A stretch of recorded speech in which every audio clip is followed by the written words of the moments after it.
അപ്പൊ അങ്ങനെയുള്ള രീതിയിലുള്ള വളങ്ങൾ നമുക്ക് എങ്ങനെ ആക്കാൻ പറ്റുമെന്ന് അപ്പം ഞാൻ പറയുകയാണെങ്കിൽ കുട്ടികളെ നമ്മൾ അടച്ചിട്ട് വളർത്തുകയല്ല, തുറന്നു വിടണം. കാലത്തെ മുതൽ മക്കൾ കാണുന്നത് അച്ഛനും അമ്മയും പറമ്പില് ആ കൃഷി കാര്യങ്ങള്. ആ ഇളയ മോൾക്ക് അത് കണ്ടപ്പോൾ MBBS എന്നുള്ളത് മോള് വിട്ടു. മലയാളി രുചിക്കൂട്ടുന്ന അടിച്ചെടുക്കാനായിട്ട് കുറേ പേർക്ക് അതിൻ്റെ ഒരു ബുദ്ധിമുട്ട്. അപ്പൊ അത് അവർക്കൊരു വരുമാന മാർഗം തന്നെയാണ് വീട്ടമ്മ. അപ്പോഴും അതെ, 5 വർഷമായി നമ്മൾ തുടങ്ങി. ഇന്ന് വരെ നമ്മൾ വിത്തുകൾ ഫ്രീ ആയിട്ട് കൊടുക്കും. പച്ചക്കറി തൈക്ക് 2 രൂപ 50 പൈസ എന്നുള്ള ഒരു നിലയിലാണ് നമ്മൾ കൊടുക്കുന്നത്. ഒരുപാടല്ല, എനിക്ക് പറ്റുന്ന രീതിയിലൊക്കെ ഞാൻ സഹായിക്കും. എല്ലാ ജില്ലയിലും ഉള്ളവർക്കും വേണമെന്നുണ്ടെങ്കിൽ നമ്മളുടെ ഔട്ട്ലെറ്റ് എടുക്കാം. നമ്മുടെ ഗ്രോ ബാഗ് 5 വർഷം നേരത്തെ, മറ്റേ സാധാ ഗ്രോ ബാഗ് എന്ന് പറഞ്ഞാൽ 1 വർഷം കഴിഞ്ഞാൽ അത് നാശമായി ചോദിക്കും. അപ്പോൾ ഇവരത് പാക്ക് ചെയ്തിട്ട് ഇവിടെ വെക്കും. സ്പീഡ് ആൻഡ് സേഫ് കൊറിയർ ഉണ്ട്. എനിക്ക് സ്വന്തമായിട്ടുള്ള ഒരു ഫേസ്ബുക്കോ കാര്യങ്ങളോ ഇല്ല. നമ്മൾ ജൈവ രീതിയിൽ കൃഷി ചെയ്യുന്നത് കൊണ്ട് നമുക്ക് ഒരുപാട് കീടബാധകളും പ്രശ്നങ്ങളൊക്കെ വരും.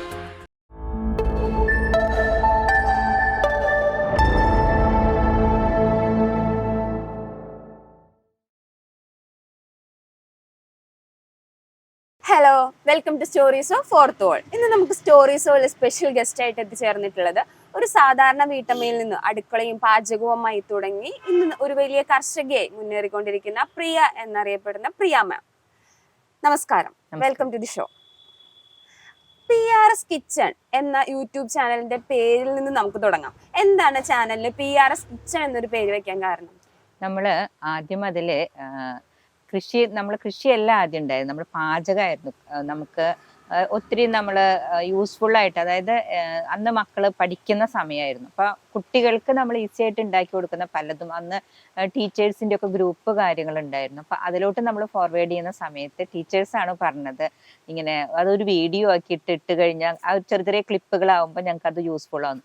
പിന്നീട് അത് എന്തുകൊണ്ട് നമുക്കതൊരു ചാനലാക്കി കൂടാ എന്നുള്ള ഒരു ഇതായിരുന്നു. നമുക്ക് അങ്ങനെ ചാനല് ഇതിങ്ങനെ ആവുന്നു അങ്ങനെയുള്ളതൊന്നും ഉണ്ടായിരുന്നില്ല.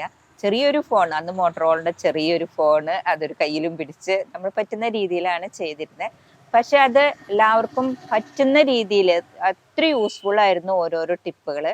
അപ്പൊ അത് അവർക്ക് ഇഷ്ടമായി. പിന്നെ നമ്മൾ കൃഷി ചെയ്തിട്ടുള്ള സംഭവങ്ങളൊക്കെ, തക്കാളി ആണെങ്കിലും മുളകാണെങ്കിലും പയറൊക്കെ നമ്മുടെ കൃഷിത്തോട്ടത്തിൽ നിന്ന് പറിച്ചെടുത്ത് നമ്മൾ അത് ചെയ്ത് കാണിച്ചപ്പോൾ അതും കൂടുതൽ പേര് ഏറ്റെടുത്തു. അതിന്റെ വിത്തുകൾ ചോദിക്കാൻ തുടങ്ങി, പിന്നെ അത് കൃഷി ചെയ്യുന്ന രീതികൾ ചോദിക്കാൻ തുടങ്ങി. അങ്ങനെയാണ് നമ്മൾ പതിയെ പിന്നെ കൃഷിയിലോട്ട് വന്നത്. പിന്നെ എന്തുകൊണ്ട് നമുക്ക് എല്ലാവരും ഇതേപോലെ കൃഷിയിലോട്ട് കൊണ്ടുവന്നുകൂടാ എന്നുള്ള ഒരു ആശയം ആയി. അപ്പൊ അതിനായിട്ട് നമ്മൾ എല്ലാവർക്കും ആദ്യം വിത്ത്, ഇപ്പോഴും അതെ 5 വർഷമായി നമ്മൾ തുടങ്ങിയിട്ട് ഇന്ന് വരെ നമ്മൾ വിത്തുകൾ ഫ്രീ ആയിട്ട് കൊടുക്കും. എപ്പോഴും വിത്തുകൾ ഫ്രീ ആയി കൊടുക്കും. നമ്മൾ അതുപോലെ തൈകളാണെങ്കിൽ ഇല്ല എന്ന് പറയുന്നവർക്ക് തൈകളും വളങ്ങളും ഒക്കെയും കൊടുത്തു, അതായത് കൊടുത്തുകൊണ്ടാണ് നിങ്ങൾ ചെയ്യൂ എന്ന് പറയുന്നത്. അല്ലാതെ നമ്മൾ അങ്ങനെ ചെയ്യാം ഇങ്ങനെ ചെയ്യാം എന്നൊക്കെ പറഞ്ഞു നമ്മളത് അതുപോലെ തന്നെ എല്ലാ കാര്യവും ഞാൻ ചെയ്ത് സക്സസ് ആയിട്ടുള്ള കാര്യങ്ങൾ ചെയ്ത് സക്സസ് ആയി കഴിഞ്ഞാൽ ഞാൻ പറയും, ഞാൻ ഒരു വീഡിയോ ആയിട്ടല്ല ഇതാക്കുന്നത്, ഞാൻ ചെയ്ത് സക്സസ് ആയത് നിങ്ങളിലോട്ട് പറഞ്ഞു തരികയാണ് ചെയ്യുന്നതെന്ന് പറഞ്ഞു. അത് കാരണം നമ്മൾ യൂട്യൂബിലുള്ള ഒരു വീഡിയോസ് മാത്രമായിട്ടല്ല, നമുക്ക് കൃഷി ഗ്രൂപ്പ് ഉണ്ട്. അതിൽ 5000-ലും അധികം പേരുണ്ട് നമ്മുടെ ആ ഗ്രൂപ്പിൽ.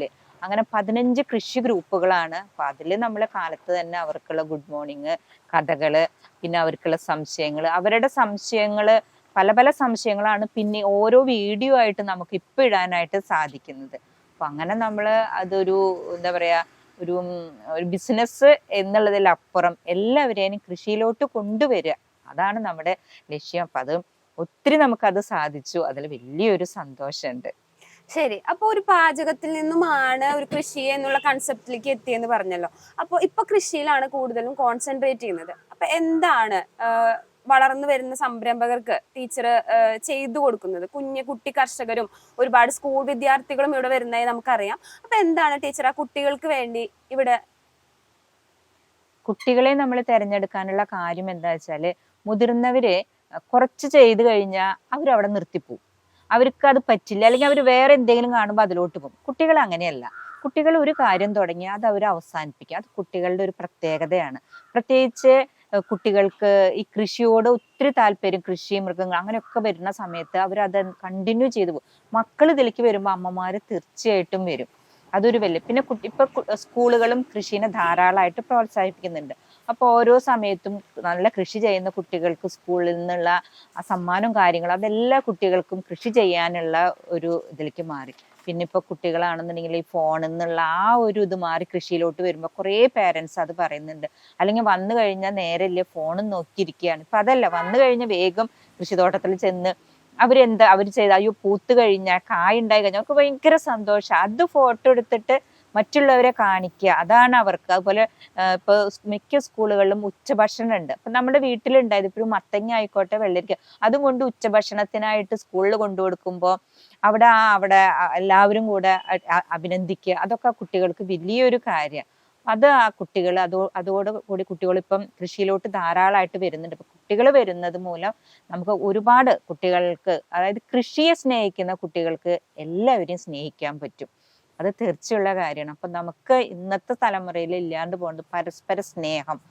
അതാണ് ഇന്ന് നമ്മൾ തൊട്ട് വീട്ടിലിരിക്കുന്നവർ അല്ലെങ്കിൽ ഒരു വീട്ടിലുള്ളവർ പോലും അങ്ങും പരസ്പരം ഒന്നും ഷെയർ ചെയ്യുന്നില്ല, ഒക്കെ ഫോണിലും കാര്യങ്ങളായിരിക്കുന്ന സാഹചര്യത്തില് കുട്ടികൾ കൃഷിയിലോട്ട് വന്നോട് കൂടിയിട്ട് അവർ പരസ്പരം സ്നേഹിക്കാനും ആക്കാനും ഒക്കെ ഇതായി. അപ്പൊ നമുക്ക് അതിന് സാധിച്ചു എന്നുള്ളത് വലിയൊരു കാര്യം. ശരി. അപ്പം പ്രിയ മാം, എന്താണ് കുട്ടി കർഷകർ ഒരുപാട് വരുന്നുണ്ടെന്ന് പറഞ്ഞാൽ അവർക്ക് വേണ്ടി ചെയ്തു കൊടുക്കുന്ന സപ്പോർട്ട് എന്താണ്? കുട്ടി കർഷകര് അവർക്ക് നമ്മള് വിത്തുകള്, തൈകള്, വളങ്ങള് അതൊക്കെ നമ്മൾ ഫ്രീ ആയിട്ട് കൊടുക്കും. കുറെ പേർക്ക് അങ്ങനെ വേണ്ട ഉള്ളവരുണ്ട്. അവർക്ക് പൈസ കൊടുക്കും. നമ്മളുടെ ഏറ്റവും വലിയ ഇതെന്ന് പറഞ്ഞാൽ നമ്മള് വിത്ത് മുതല് തൈകള്, വളങ്ങള്, ഗ്രോ ബാഗ് എല്ലാം തന്നെ നമ്മൾ ഒരു കൊടക്കീഴില് എന്ന് നമ്മൾ പറയില്ല, അതുപോലെ എല്ലാം അവർക്ക് അത് പുറത്തു പോയി വാങ്ങേണ്ട ഒരു ആവശ്യമില്ല. അപ്പൊ നമ്മൾ ഇവിടെ വന്ന് വാങ്ങാം നമ്മുടെ നഴ്സറിയിൽ. അതല്ലാന്നുണ്ടെങ്കിൽ അവർക്ക് നമ്മൾ കൊറിയർ ചെയ്ത് കൊടുക്കും, അല്ലെങ്കിൽ നമ്മുടെ വണ്ടി പോവും എല്ലാ ജില്ലകളിലോട്ടും. PRS ഓൺ വീൽസ് എന്ന് പറഞ്ഞിട്ട് നമ്മൾ ഓർഡർ എടുത്ത് വണ്ടി പോവും. അപ്പോൾ അവരുടെ വീടുകളിൽ വരെ എത്തിച്ചു കൊടുക്കാനായിട്ട് നമുക്ക് പറ്റും. അപ്പൊ അവർക്കത് എന്തൊക്കെയാണ് ആവശ്യം എന്നുള്ളത് അറിഞ്ഞ്, ഞാൻ പറയാം, നമുക്ക് ആവശ്യമുള്ളത് മാത്രമേ വാങ്ങാൻ പാടുള്ളൂ. അതുപോലെ തന്നെ നമുക്ക് നമ്മളുടെ വീട്ടിൽ തന്നെ കിട്ടുന്ന കുറേ സംഭവങ്ങളുണ്ട്. നമുക്ക് അത് വെച്ചിട്ട് ജൈവ വളങ്ങൾ, ജൈവ കീടനാശിനികൾ, അങ്ങനെ കുറേ സംഭവങ്ങൾ ഉണ്ടാക്കാൻ പറ്റും. അപ്പൊ അതൊക്കെ വെച്ചിട്ട് ചെയ്യാനുള്ള കാര്യങ്ങളും നമ്മൾ പറഞ്ഞു കൊടുക്കും. അപ്പം അതുപോലെ സ്കൂളുകൾ കേന്ദ്രീകരിച്ച് ഓരോ സ്കൂളുകളിൽ ടീച്ചേഴ്സിനോട് പരിചയപ്പെട്ട് സ്കൂളുകളിൽ കൃഷി പ്രോത്സാഹിപ്പിച്ചുകൊണ്ട് അപ്പൊ ഈ കുട്ടികളെ അതിലോട്ട് കൊണ്ടുവന്നും നമുക്കതാക്കാം. പിന്നെ ഓരോ വർഷവും നമ്മൾ കൃഷിമേള നടത്തും തൃശ്ശൂർ ജില്ലയിൽ.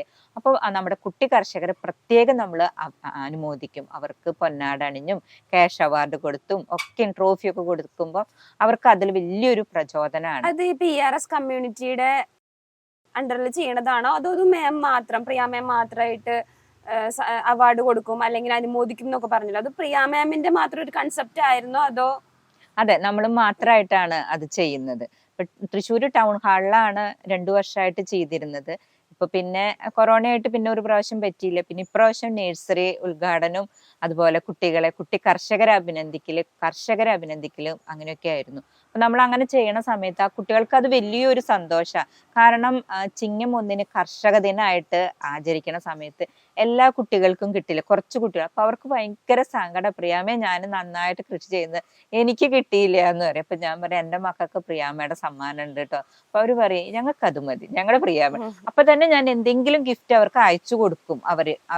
നമുക്ക് അവരുടെ സ്ഥിര അഡ്രസ്സ് അപ്പൊ അത് കൊടുക്കും. അതോടൊപ്പം പിന്നെ പിന്നെ ഇനി എങ്ങനെ എന്റെ മക്കളെ ഇവിടെ കൊണ്ടുവന്ന് നമുക്ക് ഒരു സമ്മാനം കൊടുക്കാൻ പറ്റും എന്നുള്ള ഒരു ചിന്തയില് പിന്നെ നമ്മൾ ഒരു കൃഷിമേളയൊക്കെ നടത്തി അങ്ങനെ ചെയ്യും.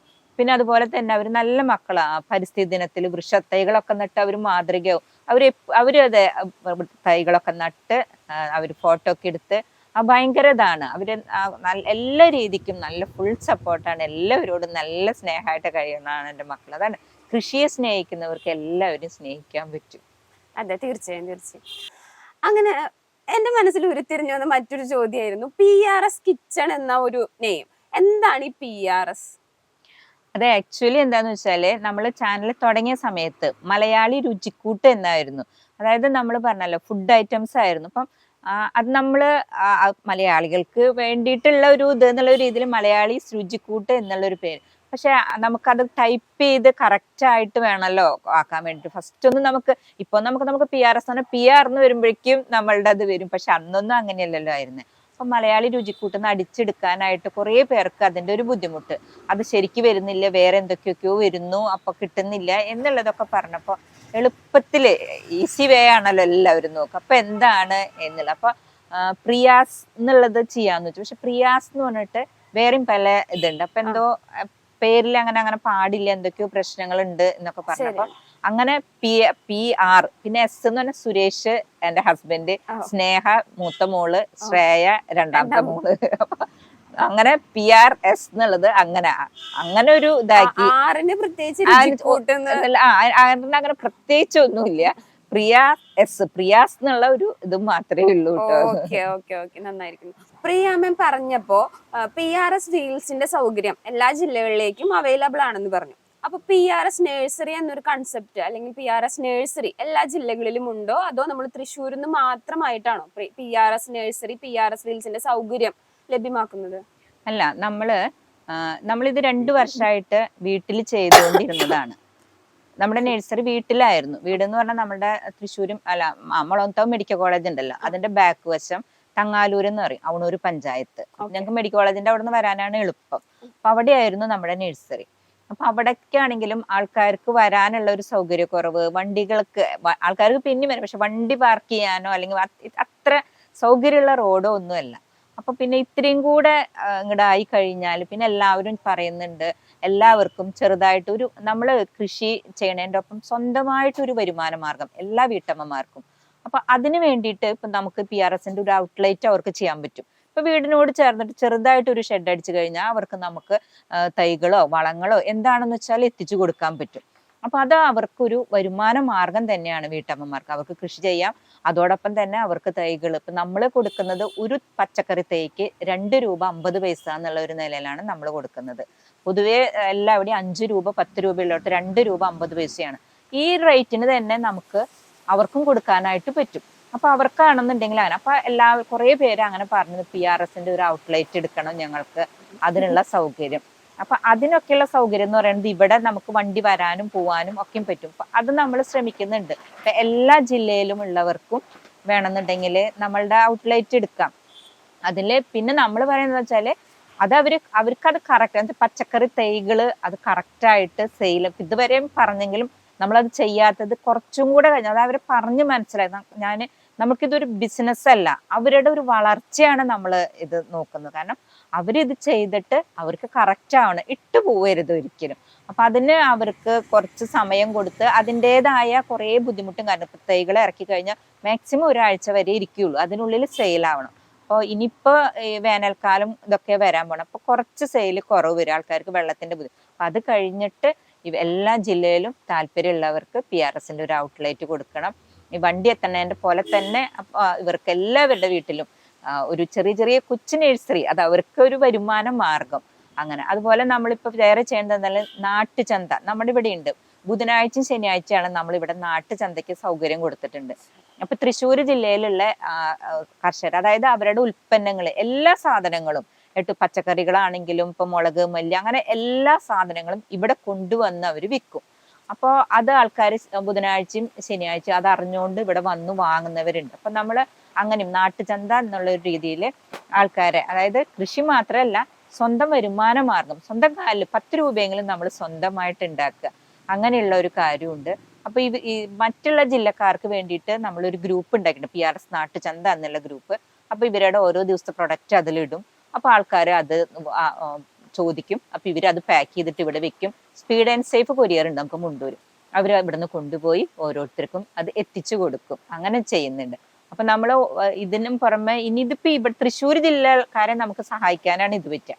പക്ഷെ മറ്റുള്ള ജില്ലയിൽ നമ്മുടെ PRSന്റെ ഔട്ട്ലെറ്റ് ആവുന്ന സമയത്ത് അവർക്കും ഇതേപോലെ തന്നെ അവരുടെ ഉൽപ്പന്നങ്ങൾ വിൽക്കാനും ആക്കാനും എല്ലാ സൗകര്യം ആക്കാനും പറ്റും. അപ്പൊ നമ്മള് മൊത്തത്തില് എല്ലാവർക്കും ഒരു സഹായം ചെയ്യുക എന്നും കൂടെ ഇതുകൊണ്ട് ഉദ്ദേശിക്കുന്നുണ്ട്. തീർച്ചയായും നമുക്ക് മനസ്സിലാവുന്നുണ്ട്. കാരണം ഒരു ചെറിയ നമ്മളിലേക്ക് മാത്രം ഒതുങ്ങാതെ കുട്ടികളിലേക്കായാലും മുതിർന്നവരിലേക്കായാലും ഇനി തൃശ്ശൂരിൽ നിന്ന് മാത്രമല്ലാതെ മറ്റു ജില്ലകളിലേക്കും കൂടെ ഈ ഒരു സംരംഭം കൊണ്ടുപോകുക എന്ന് മാം ഉദ്ദേശിക്കുമ്പോൾ തന്നെ നമുക്ക് മനസ്സിലാവും അതിന്റെ ഒരു പരിശുദ്ധി. പ്രിയ മാം ആക്ച്വലി യൂട്യൂബ് ചാനൽ മാത്രമാണോ ഇപ്പൊ നിലവിലുള്ളത്, അതോ ഇൻസ്റ്റാഗ്രാം, ഫേസ്ബുക്ക് ഒക്കെ ഈ ഒരു അഡ്വർടൈസ്മെന്റ് ആയിട്ട് മുന്നോട്ട് പോകുന്നുണ്ടോ? ഇല്ല, നമുക്ക് യൂട്യൂബ് ചാനലും അതിനും അത്ര ഇതില്ല, ഉണ്ട്. നമുക്ക് ഇത്രയും സബ്സ്ക്രൈബേഴ്സും കാര്യങ്ങളുണ്ട്. കൂടുതലും നമ്മുടെ കൃഷി ഗ്രൂപ്പുകളിലുള്ളവരാണ് നമ്മളെ പ്രോത്സാഹിപ്പിക്കുന്നതും നമുക്ക് വേണ്ടിയിട്ടുള്ള എല്ലാ കാര്യം അവര് തന്നെയാണ് ഒക്കെയും ചെയ്യുന്നത്. അതായത് അവരിപ്പോ നമ്മളുടേതായ എല്ലാ കാര്യങ്ങളും, അതായത് ഇപ്പൊ വണ്ടി വരുന്ന ഒരു പോസ്റ്റ് നമ്മൾ ഗ്രൂപ്പിൽ ഇട്ട് കഴിഞ്ഞാൽ അവരത് മാക്സിമം ഷെയർ ചെയ്യും. ഒരു ജില്ല ഇപ്പൊ ഇന്നലെ പോയത് മലപ്പുറം ജില്ലയായിരുന്നു. അപ്പൊ മലപ്പുറം ജില്ലയിൽ ഇങ്ങനെ വണ്ടി നമ്മുടെ PRS ഓൺ വീൽസ് വരുന്നുണ്ട്, ഇന്ന ദിവസം വരുന്നുണ്ട്. അപ്പൊ നമ്മൾ 3-4 ദിവസം മുന്നേ പോസ്റ്റ് ഇടും, ഇന്ന സാധനങ്ങളുണ്ട്, അതിന്റെ റേറ്റ് ഉണ്ടാവും, ഇന്ന സ്ഥലത്ത് വണ്ടി വരും, ഇന്നതിലേന്ന് പറഞ്ഞിട്ട് ഇടുമ്പോൾ ഇവർക്കും ആവശ്യമുണ്ടാവും. അവർ അവിടെ അടുത്തുള്ള പ്രദേശത്ത് അത് പലരും പറയും ഓരോ ഗ്രൂപ്പിൽ ഇട്ടിട്ട് അവരെ പിടിച്ച് പുറത്താക്കി വരെ അനുഭവങ്ങൾ പറഞ്ഞിട്ടുണ്ട്. പക്ഷെ അത്രയും ഇഷ്ടം. അപ്പൊ ഞാൻ പറയാം അങ്ങനെയൊന്നും ചെയ്യരുത് പറയാം. അപ്പൊ അതല്ല, ഇത് നല്ലതല്ലേ. ഇപ്പൊ നമുക്ക് അറിയണതും നമുക്ക് കിട്ടണതും മറ്റുള്ളവരാണ്. അപ്പൊ മാക്സിമം ആളുകളാണ് നമുക്ക് വേണ്ടി ഷെയർ ചെയ്യുന്നത്. അതല്ലാതെ നമുക്ക് ഒരു ഇൻസ്റ്റാഗ്രാമോ ഫേസ്ബുക്ക് അങ്ങനെ ഇല്ല. എനിക്ക് സ്വന്തമായിട്ടുള്ള ഒരു ഫേസ്ബുക്കോ കാര്യങ്ങളോ ഇല്ല. നമ്മളുടെ ഗ്രൂപ്പിലുള്ളവര് ഇതൊക്കെ ഉണ്ടാക്കി അവര് ചെയ്യാന്നല്ലാതെ അങ്ങനെ ഇല്ല. എനിക്ക് അതിന്റെ സാങ്കേതിക വശങ്ങളോ കാര്യങ്ങളോ അറിയില്ല. സത്യം പറഞ്ഞാൽ അങ്ങനെയാണ്. ഇപ്പൊ വീഡിയോ പിടിക്കുകയാണെങ്കിലും ഞാനൊരു ഫോൺ വെച്ച്, ഒരു ഫോൺ സ്റ്റാൻഡില് വെച്ച്, ചിലപ്പോ ആ സ്റ്റാൻഡിന്റെ പരിധി വിട്ട് കഴിഞ്ഞാൽ ഒരു കൈ കൊണ്ട് പിടിച്ചിട്ടൊക്കെയാണ് ചെയ്യുക. നമുക്കറിയുന്ന കാര്യങ്ങൾ നമുക്ക് മറ്റുള്ളവർക്ക് പറഞ്ഞു കൊടുക്കുക എന്നുള്ളതാണ്. പക്ഷെ അതിന്റെ ബുദ്ധിമുട്ടുകൾ ഉണ്ട്. ഇപ്പൊ എല്ലാവരും പറയുന്നുണ്ട് അവർ വലിയ ഇങ്ങനെ TV-യിലൊക്കെ ഇട്ടിട്ടാണ് കാണുന്നത്, അപ്പൊ എന്തോ ക്ലിയർ കുറവുണ്ടെന്നോ എന്തോ അങ്ങനെയൊക്കെ പറയുന്നുണ്ട്. പക്ഷെ എനിക്ക് അതിനുള്ള ഒരു സൗകര്യമോ കാര്യങ്ങളോ അങ്ങനെ ഇല്ല. അപ്പൊ പറഞ്ഞു തരാനോ ആക്കാനോ എനിക്ക് അറിയുന്ന കാര്യങ്ങൾ ഞാൻ അത് അങ്ങനെ തന്നെ പറഞ്ഞു കൊടുക്കണമെന്നേ ഉള്ളൂ. അതാ, നമുക്ക് അങ്ങനെ വേറെ നമുക്ക് ഒരു പബ്ലിസിറ്റി കൊടുക്കാനായിട്ട് ആരുമില്ല. അങ്ങനെ ഒരു പബ്ലിസിറ്റിക്ക് വേണ്ടിയിട്ട്, ഒരു റവന്യൂവിന് വേണ്ടിയിട്ടും അല്ല മാം ഇത് സ്റ്റാർട്ട് ചെയ്തത്. എന്നാലും പിന്നെ എപ്പോഴെങ്കിലും ഇതൊരു വരുമാന മാർഗമാക്കാം എന്നൊരു ചിന്ത മനസ്സിലേക്ക് വന്നിരുന്നോ? വരുമാന മാർഗമാക്കാം എന്നുള്ളൊരു ചിന്ത എന്ന് പറഞ്ഞാൽ നമുക്ക് വരുമാനം കിട്ടിയാൽ കൊള്ളാം, നല്ലത്. കാരണം നമ്മള് ഒരുപാട് പേരെ നമ്മൾ സഹായിക്കുന്നുണ്ട്. നമ്മളത് പറയില്ല, കാരണം നമ്മൾ ചെയ്യുന്നത് അറിയണ്ടല്ലോ. അപ്പൊ എൻ്റെ പേര് പ്രിയ സുരേഷ് എന്നാണ്. പ്രിയാമ എന്നുള്ളൊരു പേര് വന്നത് എങ്ങനെയാന്ന് വെച്ചാൽ മറ്റുള്ളവരെ നമ്മൾ സഹായിക്കാനായിട്ട് തയ്യാറായി. പ്രത്യേകിച്ച് കൊറോണ സമയത്തൊക്കെ കുട്ടികൾക്ക് പഠിക്കാനായിട്ട് മൊബൈൽ ഫോൺ അല്ലെങ്കിൽ TV അങ്ങനെയുള്ള കാര്യങ്ങളൊക്കെ നമ്മൾ ധാരാളമായി ചെയ്തിരുന്നു. പഠിക്കാൻ വേണ്ടിയിട്ട് ഫോണുകൾ വാങ്ങിക്കൊടുക്കുക. ഒത്തിരി കുട്ടികൾക്ക് അത് നല്ല ബുദ്ധിമുട്ട്. പക്ഷെ ഫോൺ ഇല്ലാതെ പറ്റില്ല എന്നുള്ളൊരു അവസ്ഥയൊക്കെ ഉണ്ടായിരുന്നു. അതുപോലെ TV വേണം എന്നുള്ളത്. അപ്പൊ അങ്ങനെയൊക്കെ നമുക്ക് ചെയ്യണമെങ്കിൽ എന്ത് തന്നെയാണെങ്കിലും പൈസ തന്നെയാണല്ലോ വേണ്ടത്. അപ്പൊ അങ്ങനെയുള്ള കാര്യങ്ങൾ. പിന്നെ ചിലവർക്ക് കൃഷി ചെയ്യാൻ ആഗ്രഹമുണ്ട്, പക്ഷെ ഗ്രോ ബാഗ് വാങ്ങാനോ വളങ്ങൾ വാങ്ങാനോ പൈസ ഇല്ല. അപ്പൊ അങ്ങനെയുള്ളവർക്കൊക്കെ നമ്മൾ അത് ഫ്രീ ആയിട്ട് കൊടുക്കുക. അങ്ങനെ കുറേ കാര്യങ്ങൾ. പിന്നെ സുഖമില്ലാത്തവർക്ക് ചിലപ്പോൾ കുട്ടികൾ എന്നെ വിളിച്ചു പറയും, ഇങ്ങനെ അച്ഛനെ ഹോസ്പിറ്റലിൽ അഡ്മിറ്റ് ആക്കിയിട്ടുണ്ട്, ഇങ്ങനെ സർജറിയാണ്, കുറച്ച് ഒരുപാടല്ല, എനിക്ക് പറ്റുന്ന രീതിയിലൊക്കെ ഞാൻ സഹായിക്കും. അപ്പൊ അത് അങ്ങനെ വരുന്ന സമയത്ത് നമുക്കൊരു പൈസയുടെ ഒരു പ്രശ്നം വലുതായി. കാരണം എനിക്ക് 2 പെൺമക്കളാണ്, അവർ പഠിക്കുകയാണ്, അവർക്ക് ഇതായിട്ടില്ല. പിന്നെ ഹസ്ബൻഡിന് മാത്രമാണ് ഒരു വരുമാന മാർഗ്ഗമേ ഉള്ളൂ. അപ്പൊ പിന്നെ ഇതിന്ന് കിട്ടണത് ഇതിലേക്ക് ആക്കിയാലും ആൾക്ക് പ്രശ്നമില്ല. പക്ഷെ ആളുടെ കയ്യിൽ നിന്ന് വാങ്ങി ചെയ്യുമ്പോ ഉള്ള ഒരു ബുദ്ധിമുട്ട്. അതുകൊണ്ട് ഇതില് നല്ലൊരു വരുമാന മാർഗം വേണം എന്നുള്ള ആഗ്രഹം. പോലെ ഇപ്പൊക്കെ വ്യൂസ് ഒക്കെ കുറവാണ്, അതുകൊണ്ട് ഇത് പക്ഷെ നമുക്കതിനു വേണ്ടി എന്താ ചെയ്യുക എന്താണെന്നൊന്നും നമുക്ക് അറിയില്ല. അപ്പൊ അങ്ങനെ ഒരു പ്രശ്നമുണ്ട്. പിന്നെ വരുമാനം മാത്രല്ല നമ്മുടെ ലക്ഷ്യം മറ്റുള്ളവർക്കും ഉപകാരം ചെയ്യണം. അതിന്റെ ഒപ്പം നമുക്കും വരുമാനം കിട്ടിയ നമ്മളോട് ചോദിക്കുന്നവർക്ക് നമുക്ക് കൊടുക്കാൻ പറ്റും. തീർച്ചയായും ഒരു ചാരിറ്റിന്നും കൂടിയാണല്ലോ മാം ഉദ്ദേശിക്കുന്നത്. വരുമാനം ഇതിൽ നിന്ന് വരിക എന്നുള്ളതുകൊണ്ട് നമുക്കൊരു വരുമാനം എന്ന് പറയുമ്പോൾ മാം പറയുന്നതിൽ നമുക്ക് മനസ്സിലാക്കാം. ഫാമിലിനെ പറ്റി ഒന്ന് സംസാരിക്കാവോ? ഫാമിലിനെ പറ്റി കൂടുതൽ അറിയണം എന്ന് നമുക്ക് ആഗ്രഹമുണ്ട്. അവരെ പറ്റി ഒന്നും നമ്മൾ ചാനലിൽ കാണുന്നില്ല, അറിയുന്നില്ല. ഫാമിലിനെ പറ്റി ഒന്ന് പറയാവോ? ഫാമിലി പറഞ്ഞ ഹസ്ബൻഡ് സുരേഷ് ഏട്ടൻ, ആൾക്ക് നെന്മാറ സ്പെയർ പാർട്സ് കടയാണ്. 30 വർഷമായിട്ട്. നമ്മൾ പണ്ട് നെന്മാറ ആയിരുന്നു.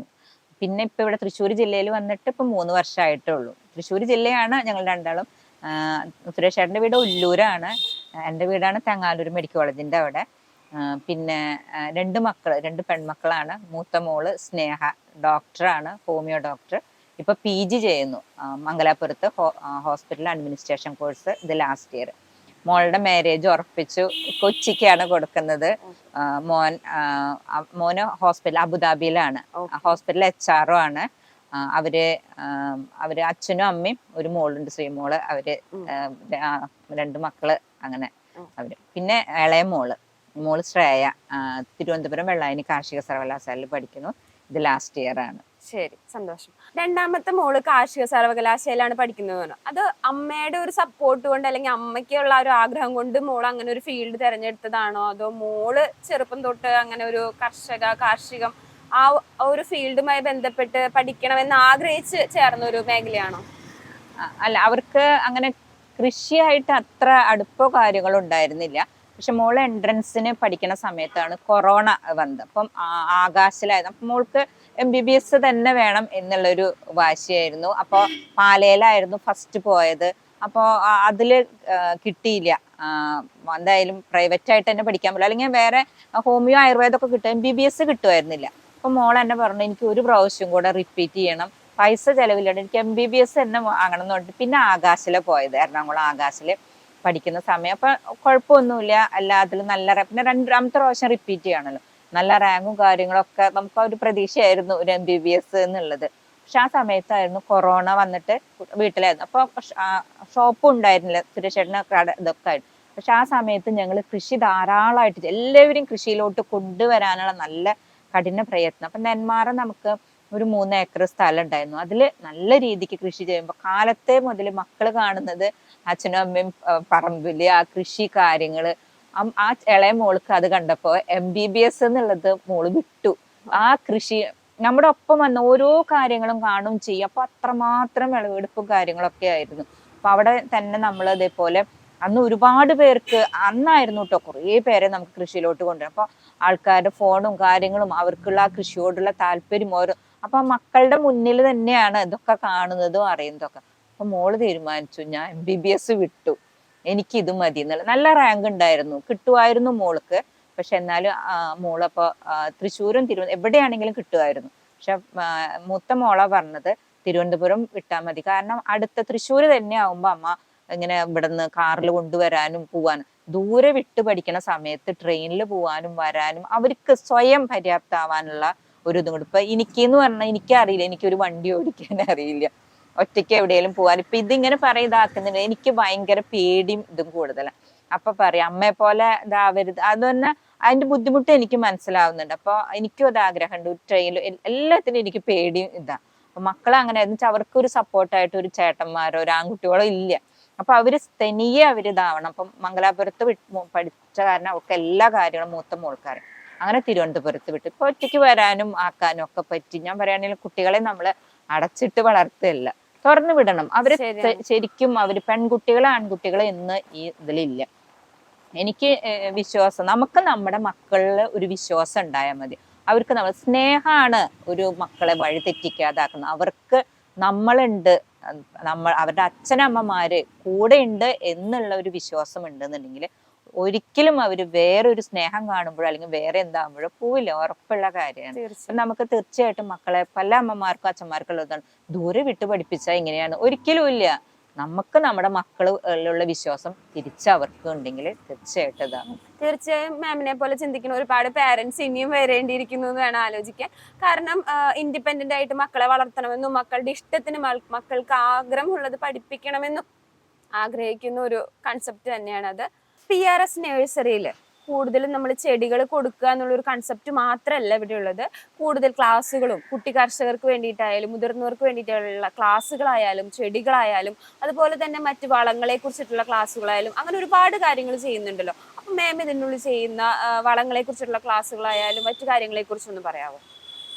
ആക്ച്വലി നമ്മൾ ഇതിലേക്ക് വളങ്ങളും മറ്റും ആക്കാനുള്ള കാരണം എന്താന്ന് വെച്ചാല് ഇപ്പൊ ആൾക്കാർക്ക് ഇപ്പൊ ഈ PRS കിച്ചൺ യൂട്യൂബ് ചാനൽ പോലെ തന്നെ ഒരുപാട് ചാനലുകളുണ്ട്, കൃഷി പ്രൊമോട്ട് ചെയ്യുന്ന ഒരുപാട് ചാനലുകളുണ്ട്. അപ്പോൾ എല്ലാത്തിലും പലതരം വളങ്ങള് കാര്യങ്ങളുണ്ട്. ഇപ്പൊ ഞാൻ പറയുന്ന വളങ്ങൾ തന്നെയാകും മറ്റുള്ളവർ, പക്ഷെ ഇതിൽ കമ്പനി പേരുകൾക്ക് വ്യത്യാസങ്ങൾ ഉണ്ടാവും. അപ്പൊ അവർക്ക് അറിയില്ല, ഇപ്പൊ കൺഫ്യൂഷനാണ്. അതുപോലെ ഒരു പുറത്ത് പോയി വളക്കടയിൽ പോയി, അപ്പോൾ വളക്കടയിൽ പോകുമ്പോൾ ആക്ച്വലി ഒരു 75% ആൾക്കാർക്ക് ജോലിക്കാരാണെങ്കിൽ അവർക്ക് അതിനെ പറ്റിയിട്ട് അറിയില്ല.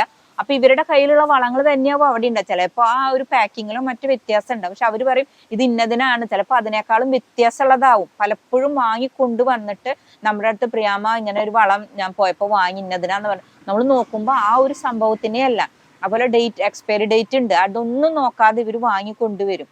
അപ്പൊ അങ്ങനെ കുറെ പ്രശ്നങ്ങളുണ്ട്. ഈ വീട്ടിലുള്ള വളം തന്നെ വീണ്ടും വീണ്ടും വാങ്ങുക അങ്ങനെ. അപ്പൊ നമ്മൾ മാക്സിമം എന്താന്ന് വെച്ചാൽ ചെലവില്ലാതെ നമ്മൾക്ക്, കാരണം ഇതിലേക്ക് കൃഷി ചെയ്ത് നമുക്ക് ഒരുപാട് വരുമാന മാർഗം അങ്ങനെ വരില്ല. ജൈവ രീതിയിൽ കൃഷി ചെയ്യുന്നത് കൊണ്ട് നമുക്ക് ഒരുപാട് കീടബാധകളും പ്രശ്നങ്ങളൊക്കെ വരും. അപ്പൊ നമ്മൾ എപ്പോഴും കൊച്ചു കുട്ടികളെ നോക്കുന്ന പോലെ തന്നെ ചെടികളെ നോക്കും. അപ്പൊ അതിനുള്ള സമയവും കണ്ടെത്തണം.